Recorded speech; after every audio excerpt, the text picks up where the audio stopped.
Britain does not belong to a confined Europe but to the entire world, former Labour MP Peter Shore claimed in a largely forgotten speech, which turned out to be resoundingly prophetic for many Leave voters. For the last 48 years, EU membership has constricted Britain's ability to have decisions taken, policies set and laws made by people who are directly accountable for those choices. However, in less than 10 days, Britain will finally put an end to Eurosceptic frustration and regain its independence. On December 31, the transition period will come to an end, meaning the country will say goodbye to the bloc and open a new chapter of its national history, as a global free trading nation.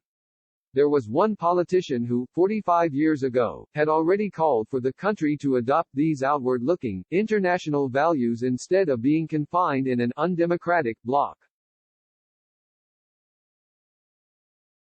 Conservative Prime Minister Edward Heath took Britain into the European Economic Community, the precursor to the EU, in 1973, but his successor, Harold Wilson, was forced to call a referendum on the country's membership just 2 years later.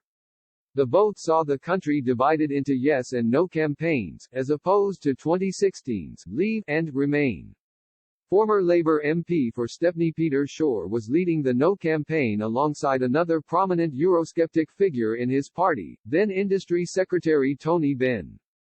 Just before the referendum, Mr. Shore took part in a debate at the prestigious Oxford Union and addressed issues which still exist today. In particular, the Labour politician made a brilliant argument on why Britain should not stay in a confined bloc. He said, "We should put to ourselves the facts that the 8 countries of Western Europe, important as they are not even half of Western Europe itself, let alone the whole of the continent of Europe. Nor for that matter should we ignore the fact that there exist outside the continent of Europe altogether more European people or people of European origin. And that there are more people, in the great continents of North America, Latin America and Australasia that exists in the whole common market put together.